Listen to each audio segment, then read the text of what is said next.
झेप मराठी, आरसा महाराष्ट्राचा। धुळ्यात माजी स्थायी सभापतींच्या मुलाचा गळफास घेऊन मृत्यू। वाढदिवसानंतर अवघ्या 2 दिवसात संपवलं आयुष्य। आत्महत्येचं कारण अद्याप अस्पष्ट। धुळे शहरातील स्नेहनगर भागात घडलेल्या एका धक्कादायक घटनेने धुळे शहर हादरले आहे। धुळे महापालिकेच्या माजी स्थायी सभापती सोनल शिंदे यांचा मुलगा विराज सोनल शिंदे यांनी राहत्या घरात गळफास घेऊन आत्महत्या केली। ही घटना गुरुवारी रात्री उशिरा उघडकीस आली।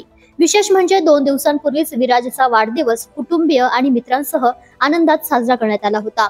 वाढदिवसानंतर अवघ्या 2 दिवसातच घडलेल्या या घटनेमुळे परिसरात हळहळ व्यक्त केली जाते। माहितीनुसार घटनेच्या दिवशी 24 वर्षीय विराज घरी एकटाच होता। कुटुंबीय बाहेर गेले असताना त्याने गळफास घेतला। काही वेळानंतर घरी परतलेल्या नातेवाईकांच्या लक्षात ही बाब आली। त्यांनी तत्काळ त्याला जवळच्या खासगी रुग्णालयात दाखल केले, मात्र डॉक्टरांनी तपासणीअंती विराजला मृत घोषित केले। आत्महत्येचे नेमके कारण अद्याप स्पष्ट नाहीये। शहर पोलीस ठाण्यात अकस्मात मृत्यूची नोंद करण्यात आली असून पोलिसांकडून तपास सुरू आहे। अशाच वेगळ्या आणि ताज्या बातम्यांसाठी पाहत रहा झेप मराठी, आरसा महाराष्ट्राचा। संपादक प्राध्यापक अनिल चव्हाण, धुळे।